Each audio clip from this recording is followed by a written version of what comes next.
मैं तुम्हारे detention camp में घुसकर भारत का संविधान पढ़ रहा हूँ, जिसके एक एक शब्द उसकी ईंटों को चुनौती दे रहे हैं, जैसे भोर की पहली किरण देती है अंधेरे को। उन नाजी ईंटों की हैसियत नहीं है कि संविधान की प्रस्तावना भी बर्दाश्त कर सके।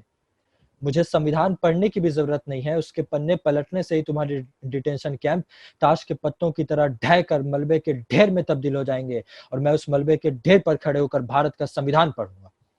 कल बिना मुंडी के लाशों के ढेर पर खड़े होकर ना पढ़ना पड़े, इसलिए आज मलबे के ढेर पर खड़े होकर पढ़ रहा हूं, क्योंकि किसी भी मुल्क के डिटेंशन कैंप में बिछने वाली लाशों के सर काट कर लगा देना चाहिए उस मुल्क के झंडे के बीचों बीच और लहरा देना चाहिए उस मुल्क के पतन का परचम। मैं ये संविधान संसद के गलियारों से नहीं लाया हूं, जिसकी मौत को आवाम ने गहरी नींद समझकर अब तक उससे उम्मीदें खत्म नहीं की है। मेरा संविधान मिट्टी में सना है, मैं इसे बाबरी मस्जिद के मलबे से खोद कर लाया हूं। मेरा संविधान लाल है, मैं इसे दादरी की खून की नदी में तैर कर डूबने से बचा कर लाया हूं। मेरा संविधान आंसुओं से गीला है, मैं इसे झिलम से निकाल कर लाया हूं। मेरे संविधान के सर पर बंदूक है, मगर खौफ हथेलियों को मुट्ठी में तब्दील नहीं होने दे रही। मैं हाशिमपुरा की नालियों से संविधान बटोर कर लाया हूं। मेरे संविधान ने सारे जुल्म झेले हैं, वो अब इनकलाब चाहता है। वजीर आजम, आप यह तय करना चाहते हैं कि कौन इस मुल्क का नागरिक है और कौन नहीं। मैंने तय कर लिया है। मैंने तय कर लिया है कि मुल्क में कड़ाके की ठंड है और मुल्क के बदन पर कपड़े का एक टुकड़ा तक नहीं है, वो आपके विधेयक को जला कर आग तापेगा। मैंने तय कर लिया है कि संसद के वास्तविक सिद्धांतों और मुल्क के सड़कों पर गड्ढे बहुत हैं, वो आपके विधेयक से वो गड्ढे भर देगा। मैंने तय कर लिया है कि मेरा मुल्क भूखा है, वो आपका विधेयक खा जाएगा। आप यह भी तय करना चाहते हैं कि आपके तानाशाही फरमानों पर हमारी प्रतिक्रिया क्या हो, उनके सकारात्मकता की गहराई कितनी हो। मेरे हाथों पर सजी मेरे ही खून की मेहंदी का रंग गाढ़ा होगा, और कितना गाढ़ा होगा ये अगर आप तय करेंगे तो मैं मेहंदी का सर्वश्रेष्ठ रंग फीका घोषित करता हूं। प्रतिक्रिया के तौर पर मैं संविधान का अनुच्छेद 14 पढ़ना चाहता हूं। मैं चाहता हूं कि इसके एक एक शब्द आपके विधेयक पर हिमालय पर बर्फ की चादर से बिछ जाए।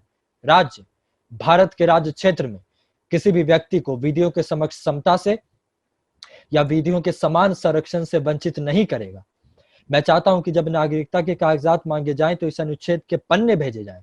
सरकारी दफ्तरों की दीवारों पर इसके शब्द लिख दिए जाएं, इस ऐलान के साथ कि उनके धुंधले होने से पहले गैर बराबरी के कानून के शब्द मिट जाने चाहिए।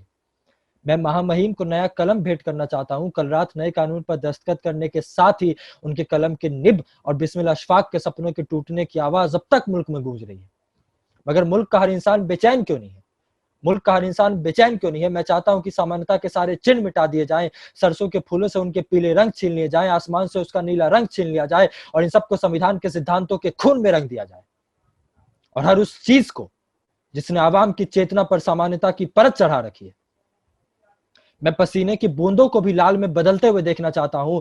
कम से कम आवाम उन रंगों को वापस बहाल करने के लिए तो सड़कों पर उतरे। मैं भी चुप रह जाता, नहीं सुनाता आपको संविधान, मगर मैं चाहता हूं कि इसके शब्दों के, इसके पन्नों के उतरने की गति आपके जुबानों पर चढ़ने से कम हो। मुझसे भी आने वाली नस्लें पूछेंगी कि जब ये सब चल रहा था तब मैं कहां था? मैं भारत का संविधान पढ़ रहा था। और ये सवाल मैं आप सबके लिए छोड़कर जाता हूं कि जब ये सब चल रहा था तब आप कहां थे?